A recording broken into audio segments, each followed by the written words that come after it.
क्यों 7 भाइयों ने अपनी ही बहन को मारकर उसका मांस खाया। बहुत पुराने समय की बात है। एक गांव में एक परिवार रहता था जिसमें 7 भाई और एक बहन थी। उनके माता पिता जल्दी ही गुजर गए तो बच्चों ने भी जल्दी ही व्यावहारिक काम सीख लिया। 7 भाई अपनी बहन से बहुत प्यार करते थे। बहन भी अपने जान से प्यारे भाइयों का बहुत ख्याल रखती थी। इसी तरह समय बीतता गया और एक दिन जब 7 भाई शिकार पर गए थे, शाम होने को चली थी, तभी बहन उनके लिए भोजन तैयार कर रही थी। जब वह सब्जी के लिए हरी साग काट रही थी, तभी चाकू की तेज धार से उसकी उंगली कट गई और खून बहने लगा। पहले तो वह घबरा गई, लेकिन खुद को संभाला। उसने सोचा अगर भाइयों को पता चला तो बहुत परेशान होंगे, मुझे उन्हें यह बात नहीं बतानी चाहिए। उसने जल्दी से बहते खून को अपनी ओढ़नी से पोंछना चाहा, किंतु उसे लगा कि अगर भाई ध्यान से देखेंगे तो उन्हें पता चल जाएगा। बहुत सोच विचार के बाद जब उसे कुछ समझ न आया तो उसने अपना बहता हुआ खून उसी साग से पोंछ लिया जिसकी वह सब्जी बनाने जा रही थी। जब शाम को 7 भाई घर लौटे तो बहन ने सभी के लिए खाना परोसा। आज का साग इतना स्वादिष्ट था कि 7 भाई अपना उंगलियां चाटते रह गए और बोले, बहन आज की साग तो लाजवाब बनी है, ऐसा स्वाद पहले कभी नहीं आया। बहन उनकी तारीफ सुनकर मुस्कुरा उठी। उसने सोचा कि चलो भाई खुश हैं, यही बहुत है। लेकिन बात यहीं खत्म नहीं हुई। अगली सुबह जब 7 भाई शिकार के लिए जंगल गए तो उसी बात पर चर्चा छिड़ गई कि बहन ने साग में ऐसा क्या डाली थी कि उसका स्वाद इतना लजीज था। सबने तय किया कि आज इसके बारे में बहन से जरूर पूछेंगे। शाम को 7 भाई जल्दी घर लौट आए तो देखा बहन खाना बना रही है। तब बड़ा भाई उसके पास जाकर बोला, बहन तुमने कल साग में ऐसा क्या डाली थी कि उसका स्वाद बहुत ही अनोखा था। बहन पहले तो बात को टालने की कोशिश की, लेकिन बड़े भाई के बार बार पूछने पर उसने बता दिया उसकी एक उंगली कट गई थी और उसने अपना बहता हुआ खून उसी साग में मिला दिया था। जैसे ही यह बात 6 भाइयों के कानों तक पहुंची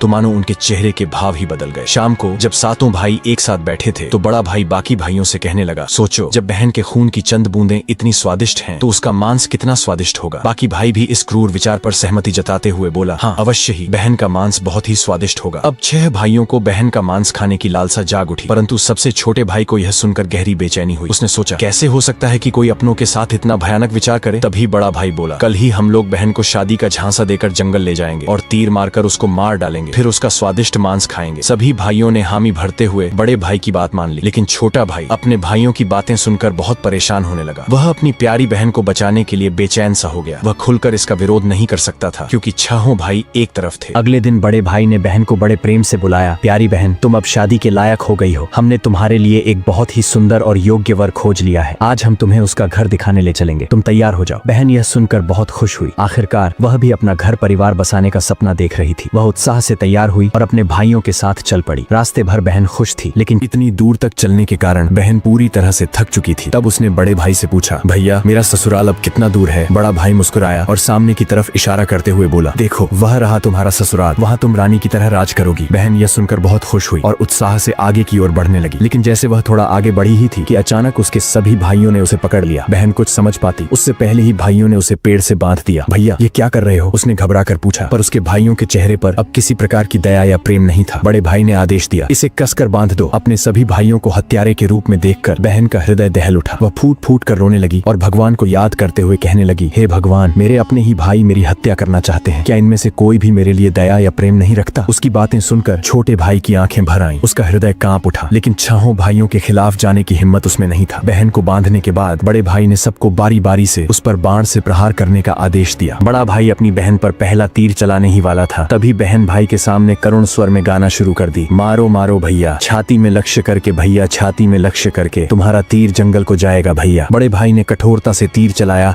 लेकिन निशाना चूक गया। इसके बाद दूसरा भाई तीर चलाने को आगे बढ़ा। बहन ने पुनः वही करुण गीत गाया। दूसरा भाई भी निशाना साधने में असफल रहा। एक एक करके सभी 6 भाइयों ने अपनी बहन को मारने की कोशिश की, परंतु हर बार उनका निशाना चूक जाता। अब सबसे छोटे भाई की बारी थी। सभी भाई उस पर चिल्लाते हुए बोला, पूरी ताकत से तीर चलाना, बहन को एक ही वार में मार डालना। अगर तुम असफल रहे तो हम तुम्हें भी जिंदा नहीं छोड़ेंगे। छोटे भाई के लिए यह स्थिति असहनीय थी। वह अपनी बहन से अत्यधिक स्नेह करता था। बहन ने जब छोटे भाई की जान खतरे में पड़ते देखी तो उसने मन ही मन निर्णय कर लिया, वह अपनी प्राण त्याग देगी, लेकिन अपने सबसे प्रिय भाई को मरने नहीं देगी। उसने मन ही मन ईश्वर से प्रार्थना की, हे भगवान मेरे इस छोटे भाई का तीर मेरी छाती भेदने में सफल हो जाए, ताकि इसे इन पापी भाइयों के हाथों मरना न पड़े। फिर उसने करुण स्वर में वही गीत गाई, मारो मारो भैया, छाती में लक्ष्य करके भैया, छाती में लक्ष्य करके, तुम्हारा तीर तीर मेरी छाती को भेद जाए भैया। छोटे भाई की आंखों से अश्रुधारा बहने लगी, पर वह मजबूर था। उसने कांपते हाथों से तीर चलाया। तीर बहन की छाती में गहराई से उतर गया। वह दर्द से कुछ देर छटपटाती रही और फिर उसकी आंखें हमेशा के लिए बंद हो गईं। 6 भाइयों ने अपनी कुटिल योजना को सफल होते देखा तो उनके चेहरे पर क्रूर मुस्कान आ गई। अब 6 भाइयों ने मिलकर बहन के शव को टुकड़ों में काट डाला। बड़े भाई ने छोटे भाई को जंगल से लकड़ी और पानी लाने को कहा। छोटा भाई भीतर ही भीतर बहुत ही ज्यादा चिंतित था। उसकी आंखों के सामने उसकी प्रिय बहन की शव को टुकड़ों में काट उसके मांस को पकाया जा रहा था, लेकिन वह असहाय था। जब वह जंगल गया तो पानी और लकड़ियों के साथ कुछ मछलियां और केकड़े भी ले आया। उसने मन ही मन सोचा, मैं अपनी बहन का मांस नहीं खा सकता, लेकिन अगर मैंने विरोध किया तो ये निर्दयी भाई मुझे भी मार डालेंगे। जल्द ही चावल और मांस तैयार हो गया और भोजन परोसा गया। सभी भाई मांस खाने के लिए उत्सुक थे। छोटे भाई ने चुपके से अपने खाने की जगह एक गड्ढा खोद रखा था। जैसे ही उसकी थाली में बहन का मांस परोसा गया, उसने बिना किसी को दिखाए मांस को गड्ढे में डाल दिया और मछली केकड़ा खाने लगा। बाकी के सभी भाई अपनी बहन की हड्डियां चबा रहे थे। जब सभी का पेट भर गया तो बड़े भाई ने छोटे भाई से कहा, अब यह जूठन साफ करो। छोटे भाई ने बहन की हड्डियां व बाकी अंगों को इकट्ठे किया और चुपके से उसी गड्ढे में डालकर मिट्टी से ढक दिया। समय बीतता गया। उस जगह से एक बांस का पौधा उगाया और धीरे धीरे वहाँ बांसों का समूह बन गया। फिर एक दिन एक संत वहाँ से गुजर रहे थे, तभी उनकी नजर बांस के समूह पर पड़ी, जो कि बहुत बड़ी और घनी थी और ये बाकी बांसों से थोड़ा अलग प्रतीत हो रहा था। तो संत ने सोचा, क्यों न बांस से एक वाद्य यंत्र बनाया जाए जिससे मैं गांव में घर घर बजाकर भिक्षा मांग सकूं। तो उन्होंने एक बांस काट लिया और उसे अपने साथ ले गए। संत ने उस बांस से सारंगी नामक एक वाद्य यंत्र बनाया। वे उसे बजा बजा कर दिन भर लोगों के घर जाकर भिक्षा मांगते और बदले में खूब सारा उपदेश देते थे। एक दिन संत भिक्षा मांगते हुए उसी गांव में जा पहुंचे जहां वे 7 भाई रहते थे और अब तक 6 भाइयों का विवाह हो चुका था, लेकिन 7वां भाई अब भी अकेला था। वह अपनी बहन के दर्द को भूला नहीं था और इसीलिए उसने विवाह भी नहीं किया। जब संत बड़े भाई के घर पहुंचे, जैसे ही उन्होंने आंगन में कदम रखा, उनके सारंगी ने खुद ही गाना शुरू कर दिया, नहीं बजोरे सारंगी, यही है दुश्मन सबसे बड़ा। बड़े भाई के घर नहीं बजोरे सारंगी, दया प्रेम सब छोड़कर रिश्ते में यही दाग लगाया। ये सुनते ही बड़े भाई के पसीने छूटने लगे। वह आवाज सुनकर तुरंत भाप गया कि ये तो मेरी बहन की आवाज है, जिसे हम 7 भाइयों ने बहुत साल पहले मारकर खा गए थे। वह सोच सोच कर परेशान हो रहा था कि कहीं अगर गांव वाले को सच्चाई का पता चला तो क्या होगा। उसने तुरंत अपनी पत्नी से कहा, जल्दी से योगी को भिक्षा देकर विदा करो। योगी बिना कोई प्रश्न किए भिक्षा लेकर वहां से आगे बढ़ गया। इसके बाद योगी बारी बारी से 6 भाइयों के घर पहुंचे। हर बार जैसे ही वे किसी भाई के आंगन में कदम रखते, सारंगी फिर वही करुण गीत गाने लगता, नहीं बजोरे सारंगी, यही है दुश्मन सबसे बड़ा, इन पापी भाइयों के घर नहीं बजोरे सारंगी। सभी भाई बहुत परेशान होने लगे, इसलिए एक के बाद एक सभी भाइयों ने अपनी पत्नी से कहा कि तुरंत योगी को भिक्षा देकर विदा कर दो। अंत में योगी सबसे छोटे भाई के घर पहुंचे। जैसे ही योगी ने उसके द्वार पर कदम रखा, सारंगी ने अपनी धुन बदल ली और एक नई मधुर संगीत बजने लगी। बजो रे बजो सारंगी, मेरे सबसे छोटे भाई के घर, मन की बात मन में छुपाकर युग युग से रख रहा है। बजो रे बजो सारंगी, यही है मेरे सबसे प्यारे भाई का घर। ये सुनकर छोटा भाई चौंक गया और सोचने लगा, ये तो मेरी बहन की आवाज जैसी प्रतीत हो रही है। फिर मन ही मन सोचा, नहीं नहीं, ये मेरा भ्रम है। लेकिन संगीत को बार बार दोहराने के बाद वह अजीब सा महसूस करने लगा। उसने तुरंत योगी को सम्मान पूर्वक अपने घर में बैठने के लिए कहा। छोटे भाई ने योगी का खूब सम्मान और जलपान से स्वागत किया। फिर उसने उनसे सारंगी की कहानी पूछी। योगी ने उसे बताया कि यह वाद्य यंत्र एक विशेष बांस से बना है, जो एक अज्ञात जगह पर जंगलों के बीच से उगे बांस के समूह से लिया गया था। ये सारंगी से उत्पन्न संगीत और योगी की बात सुनकर छोटा भाई सोच में पड़ गया और मन ही मन विचार करने लगा कि हो सकता है इस सारंगी से मेरा कोई गहरा संबंध हो। फिर छोटे भाई ने योगी से विनती की, कृपया यह सारंगी मुझे दे दीजिए, मैं इसे हमेशा अपने पास रखूंगा। योगी ने सहानुभूति से उसकी ओर देखा और बिना कोई सवाल किए वह सारंगी छोटे भाई को सौंप दिया और वहां से चला गया। योगी के जाने के बाद छोटे भाई ने सारंगी को एक पवित्र स्थान पर रख दिया। उसने उसे धूप दीप जलाकर सम्मान दिया जैसे वह कोई पूजनीय वस्तु हो। लेकिन कुछ ही दिनों में उसने अपने घर में एक अजीब सा बदलाव महसूस किया। हर दिन जब वह काम से लौटता तो देखता कि घर के सारे काम हो चुके हैं, घर एकदम साफ सुथरा मिलता, बर्तन भी साफ होते थे। शुरू में उसने सोचा कि शायद कोई पड़ोसी या भाभियां मदद कर रही होंगी, लेकिन जब यह सिलसिला रोज रोज दोहराने लगा तो उसका संदेह बढ़ने लगा। उसने अपनी भाभियों के घर जाकर पूछा, क्या मेरी गैर मौजूदगी में आप लोग मेरे घर की सफाई करती हैं? भाभियां चौंक गईं, हमें तो अपने ही घर के कामों से फुर्सत नहीं मिलती, तुम्हारा घर हम कैसे साफ करें? अब छोटे भाई की जिज्ञासा बढ़ गई। उसने सच जानने का फैसला किया। जब रात हुई तो वह बिना आवाज किए घर के एक अंधेरे कोने में छुप गया। आधी रात के करीब एक हल्की सरसराहट सुनाई दी। छोटे भाई की सांसें थम गईं। कुछ ही क्षणों में सारंगी से हल्की रोशनी निकलने लगी। अचानक सारंगी के भीतर से धीरे धीरे एक परछाई सी उभरी, जो धीरे धीरे एक लड़की की आकार लेने लगी। छोटे भाई ने जो अपने आंखों से देखा वो अविश्वसनीय था। सारंगी से एक सुंदर युवती प्रकट हुई, लेकिन जब वह दिए की रोशनी में आई तो छोटे भाई का दिल जोर से धड़क उठा। वह युवती बिल्कुल उसकी मृत बहन जैसी दिख रही थी। वह चुपचाप घर की सफाई करने लगी। उसने एक एक सामान को उसके सही स्थान से लगाया, बर्तनों को धोया और फिर घर की सफाई करने लगी। उसकी हर हरकत में अपनापन था, जैसे वह किसी अपने के घर को सहेज रही हो। युवती ने धीरे धीरे अपने काम खत्म किए और फिर जैसे आई थी वैसे ही सारंगी में समाने लगी। छोटे भाई हिल भी नहीं पा रहा था। जब वह पूरी तरह सारंगी में समा गई तब जाकर उसने राहत की सांस ली। अगले दिन उसने यह रहस्य अपनी बड़ी भाभी को बताया। बड़ी भाभी कुछ देर चुप रही, फिर गंभीर स्वर में बोली, अगर यह सच है तो मैं तुम्हें एक उपाय बताती हूँ, तुम ध्यान से सुनो। जब वह सारंगी से बाहर आए तब तुम तुरंत उस सारंगी को आग में डाल देना और उस पर गंगा जल छिड़क देना। इससे वह आत्मा अपने पुराने शरीर के बंधन से मुक्त हो जाएगी। लेकिन याद रखना, अगर तुम यह करने में जरा भी देर करोगे तो शायद वह हमेशा के लिए गायब हो जाएगी। छोटे भाई ने भाभी की बात को गंभीरता से लिया। उसने तय किया कि आज रात ही वह यह उपाय करेगा। रात होते ही वह फिर से उसी जगह छुप कर बैठ गया। इस बार वह पहले से ज्यादा सतर्क और तैयार था। उसकी आंखें सारंगी पर टिकी थीं। तभी वही हल्की सरसराहट हुई और सारंगी से वही रोशनी निकली। धीरे धीरे उसकी बहन फिर से प्रकट हुई। उसने हमेशा की तरह घर की सफाई शुरू कर दी। जैसे ही युवती ने अपना अंतिम काम पूरा किया और वापस सारंगी की ओर बढ़ी, छोटे भाई ने झटपट सारंगी को उठाया और उसे आग में डाल दिया। सारंगी जलते ही उसमें से एक तीव्र रोशनी फूटी। पूरे कमरे में उजाला फैल गया। युवती अचानक रुक गई। तभी छोटे भाई ने बिना समय गवाए तुलसी जल की बूंदें उस पर छिड़क दिया। जैसे ही तुलसी जल की बूंदें उस लड़की के ऊपर पड़ी, अचानक एक चमत्कार हुआ। धीरे धीरे वह मानव रूप में परिवर्तित होने लगी। छोटा भाई एकदम चौंक गया। वह अपनी आंखों पर विश्वास नहीं कर पा रहा था, जिसे वह एक दर्दनाक हादसे में हमेशा के लिए खो चुका था। आज फिर से उसके सामने खड़ी थी। आंसुओं की धारा उसकी आंखों से बहने लगी। वह दौड़कर अपनी बहन से लिपट गया। बहन भी भाई के गले से लिपटकर